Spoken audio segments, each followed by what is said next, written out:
Hello and welcome to Pearl Magazine. When it comes to scuba diving, many people immediately think of the pristine water off remote lagoons in the Maldives or of Thailand's famous island resorts, but certainly not Hong Kong. Yet our water isn't just for diving enthusiasts. It's also enjoyable and restorative for the handicapped. Tonight, Pearl Magazine's Tina Jiang gets on board a boat in Sai Kung to see how it works.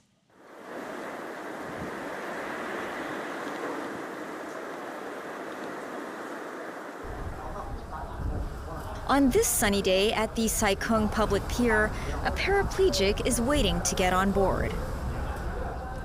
My name is Ajmal Samuel. Many people call me AJ. The boat is taking AJ to a nearby island to do some water sports. The boat trip may be short, but AJ has come a long way. I'm originally from Pakistan, and I'm an ex-army officer. I was a captain in Pakistan Armed Forces, and I had my injury while I was in the Armed Forces. And then I went to different places for rehabilitation, etc. But Hong Kong is where I came after a few years, and I've been in Hong Kong for almost like 30 years. And it is home for me. Despite not being able to use his legs, AJ is passionate about endurance sports in particular, and sport is a big reason he's in Hong Kong. Early 2000s, I started my fitness regime again, and I got into various different sports. And diving has always been one of those things I wanted to take up, and I was looking everywhere, and it was very difficult because not many people are interested in following up the minute you are in a wheelchair. So I did a lot of research, and I found that there's an organization in Hong Kong, and I got in touch. AJ contacted an organization that has been promoting and executing scuba diving courses for those with physical or mental disabilities in Hong Kong. And not too long after, he started his adventure under the sea. Even for a normal person, this type of things is intimidating. But for a person like me, it is maybe 100 times more intimidating. So the minute you actually get to the point that you can not only get in the water, you can certify to be a normal diver, which gives you additional confidence. And not only additional, it gives you immense amount of confidence just about that you can do anything. After a 15-minute ride, the boat anchors off Sharp Island, where AJ and other handicapped divers will enter the water.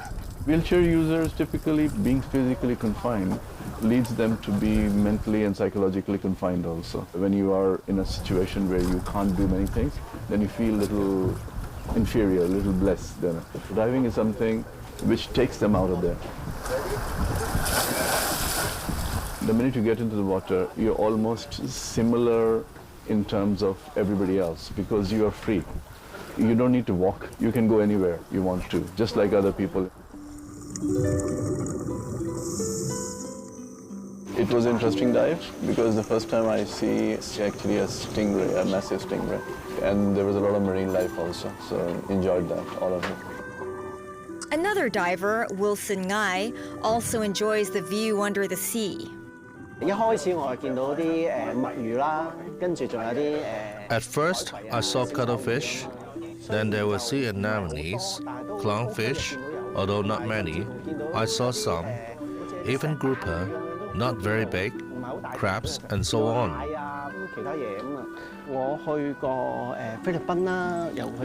I have been to the Philippines and Australia to dive. Of course, the water quality of Hong Kong may not be as good as that of foreign countries, but some waters in Hong Kong also have a lot of beautiful corals and fish, so I think diving in Hong Kong is not inferior.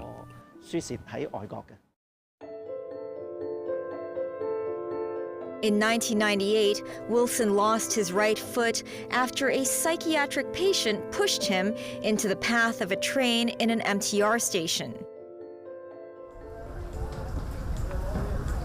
He was depressed for a while, but soon accepted the fact and actively participated in different sports, including scuba diving.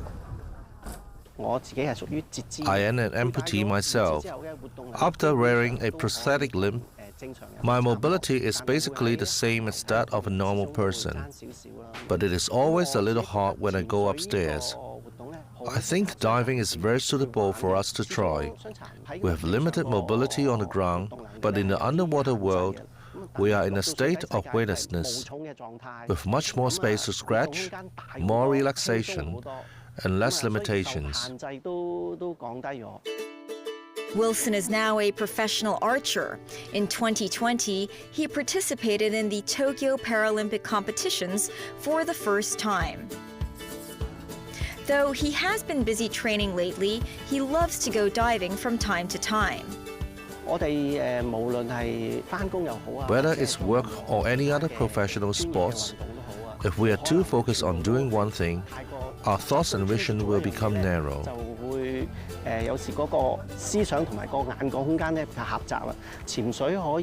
Diving can help the handicapped to expand their network and make more friends.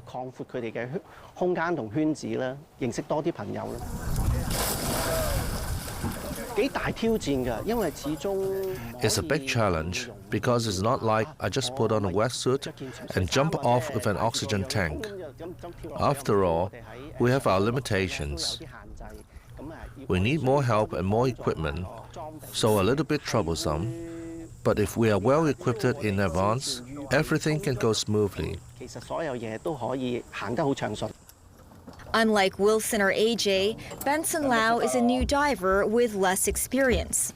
It's his first time diving in the sea.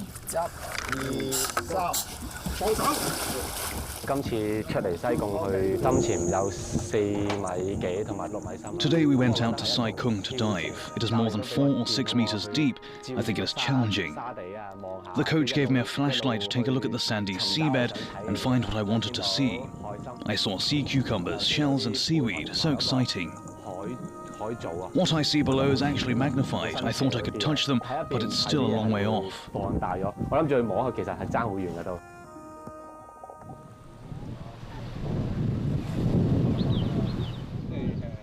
27-year-old Benson is new to the wheelchair community. He had an accident 2 years ago. Once I was drunk and unfortunately I fell from the 3rd floor. My lumbar vertebra was broken and also my heels, which immobilized my lower body. After my accident, society became unfamiliar to me. I would feel being discriminated against and I couldn't open my heart. For the first 2 months, I called my family almost every day to tell them that I wanted to die. But things started to change when he met a scuba diving instructor. My name is Daniel Yao. I'm a scuba diving instructor for more than 20 years. I'm suffering from polio. It is very meaningful for me to share my diving expertise. I'm a disabled person. I know how they feel underwater. Since 2007, Daniel has been teaching scuba diving to people with disabilities. Over the years, he's taught more than 100 students with different levels of disability. Social integration is our mission. Scuba diving is full of fun, so we would like to share our happiness with other people. Daniel literally pushed Benson into the water. He's the one who encouraged Benson to try water sports, including scuba diving. It all started in a swimming pool setting.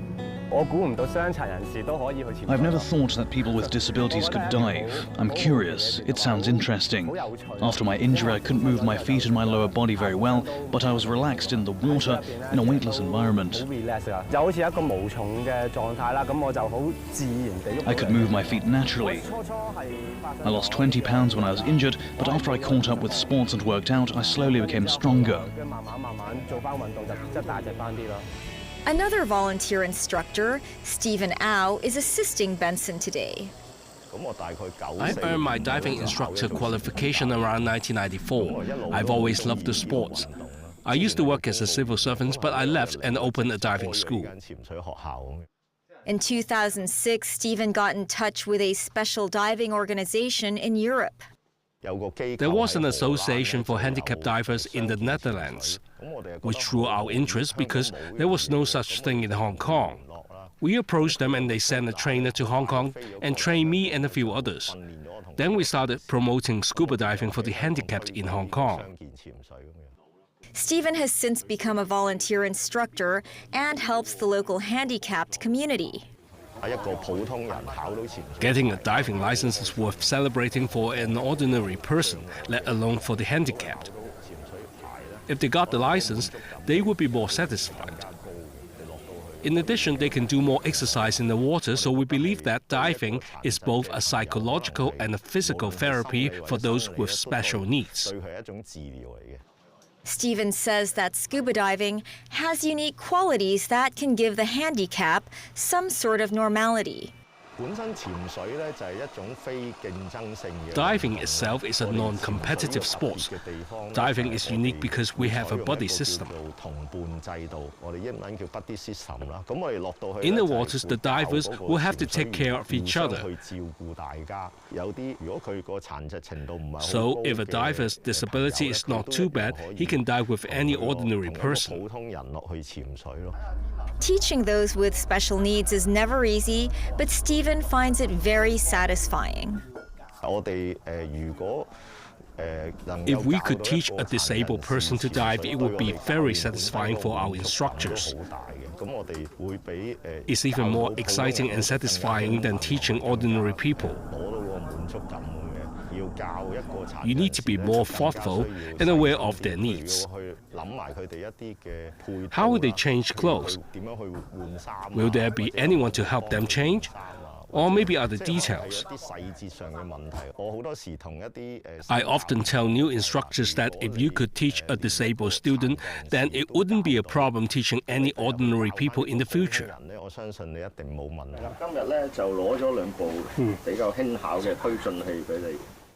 Over the years, Stephen has also learned a lot from his handicapped students. Going to the swimming pool, to the sea, to the outdoor are easy for ordinary people. They can just take any transportations. But for disabled people, the challenge starts the moment they walk out the door.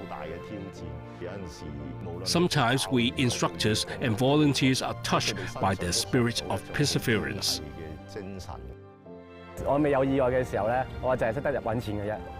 Before my accident, all I knew was making money, and there were no sports or other things. I want to tell those handicapped friends not to give up on yourself. As long as you are willing to take a step forward, we can do these activities together.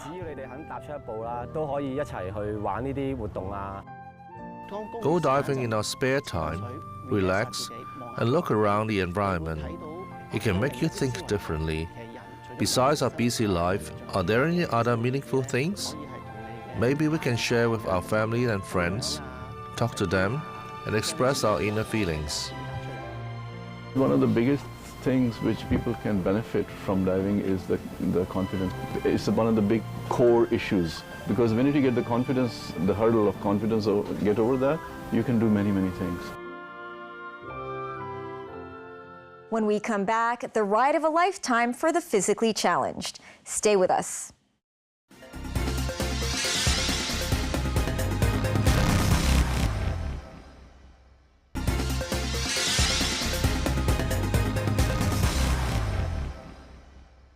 Welcome back to Pearl Magazine.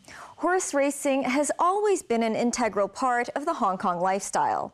But horses actually play more roles in the city than just in competitive sport. Research shows that therapeutic horse riding can bring many benefits to disabled people with special needs, such as improved muscle coordination, better balance, and a greater sense of confidence. Pearl Magazine's Tina Jiang visits a local riding school where the magic happens. It's a Saturday morning at this public riding school in Tuen Mun.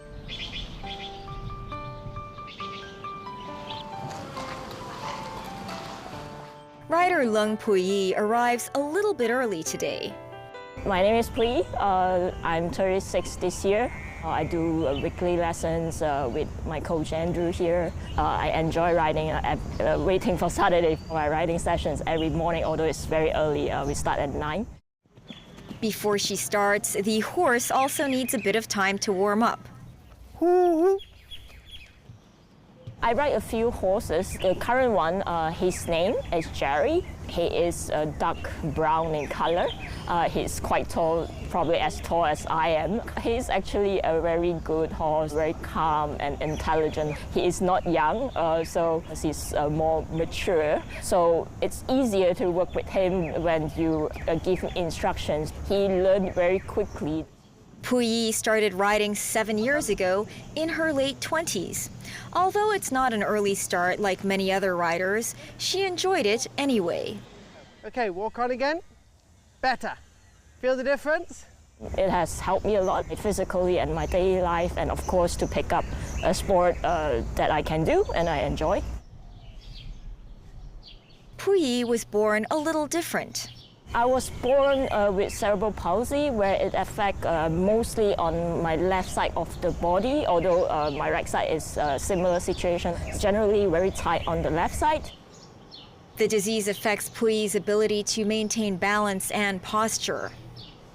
When I walk, I used to fall a lot when I was young. I couldn't do things like going to the gym, like a lot of running or jog, because if I run, I would fall. It's quite embarrassing, right? Without enough exercise, Puyi became weak. For a long time, she had been looking for a sport that she could do, and finally, she found therapeutic horse riding provided by a local charity. When I started, of course, it comes with a bit of fear because the horse is so tall. What will happen if something happens, right? Yet, sitting on horseback was not as bad as she thought it would be. Sitting in the saddle, it feels very comfortable, and it feels a lot of stretching. It's actually make my body feel more relaxed as well. She kept riding and her situation started to improve. It has helped me to improve my muscles, and I walk better, and I get more balance, and I actually feel more confident walking without falling that much anymore. Her coach, Andrew Shellham, has witnessed her progress. I'm always being very happy and being very proud of them. Even my riders progressing from just learning how to ride, learning how to find their balance, to being able to ride a dressage test and to being able to ride independently. All of those, for me, are very memorable. Born and raised in Hong Kong, Andrew has been teaching horse riding for 15 years. He has taught all levels of riders, from complete beginners to experienced competition riders. Horse riding has a lot of benefits for riders with kind of additional needs. Not only can it help them kind of develop more confidence, help with balance, coordination, and again, it's something enjoyable for them to do. Now his main focus is to work with riders with various disabilities, mental, learning, or physical disabilities. This afternoon, a group of students, mostly with different levels of mental challenges, are attending their weekly therapeutic riding classes at the school. Hello, Monty. Hi, Monty. Used to work with a little girl a few years ago. She was autistic, she didn't talk. And after she'd been riding for kind of a few terms, she was actually starting to count along with our instructors, to say the pony's name. So something which might seem quite insignificant to a lot of people, like for that particular rider, that was a very significant improvement. Just that willingness to communicate and through the interaction with the horses. Okay, 好啦，另一隻手都摸下耳仔，可唔可以攬下隻馬？ When I first teach beginners to ride, what I want them to kind of just focus on is just being comfortable around the horses. So I wouldn't really teach them any skills as such, but just help them enjoy being around the horse, kind of get them used to interacting with the horses, and also how to sit on the horse with a certain level of balance. And all of that will improve over time as riders continue their journey in learning to ride. At the moment, the therapeutic riding program has around 20 horses, all of which are imported from overseas, generally from the UK. They're carefully selected based on their temperament, behavior, and also size. We have therapeutic riding lessons. We are looking for horses that are very calm and quiet, and they have good movement for the riders, especially some of our riders with a physical disability. So we want that movement to be smooth and keeping a good rhythm. In Hong Kong, the most common type of horse are retired racehorses. Andrew says those horses aren't suitable for therapeutic riding purposes. Ex-race horses that are going to be too big and maybe a little bit too excitable, it can prove additional challenges to help the riders mount onto the horses. And in our kind of regular rehab lessons where we have volunteers assisting, it's harder for the volunteers to kind of keep up with the horses, but also to assist the riders when they're on board. During the past few years, Puyi has established a very strong bond with the horses and learned more than just riding them. You get to learn the technical part of the things, you get to learn the terms of parts of the horse and how to get along with the horse. We also ride different horses where you understand different horses, just like humans, they have different personalities. It's like having another friend with you, which is a horse, which is interesting and quite fun. She's also met friends who have been through the same journey as her, and she's happy about their improvements. We have riders who cannot sit up by themselves at the start, but after many sessions, many months or 1 or 2 years, they are able actually to sit up by themselves. So we can see this impact. Do not feel like you're being labeled that you're disabled, you're joining this kind of course. It's actually helped you with building your confidence, and it helps you to improve your lifestyle quality. Good transition, a bit early, but the transition was generally nice. Rather than focusing on what the riders can't do, Coach Andrews says it's always important to encourage the riders with special needs to ride to their best potential. If we have riders like with limited mobility or in a wheelchair, we do have to pay attention to that as well. But at the same time, I'm also will teach him to what he is able to do. If there's a will, there's a way. That's Pearl Magazine for this week. Join us again, same time next week. Bye for now.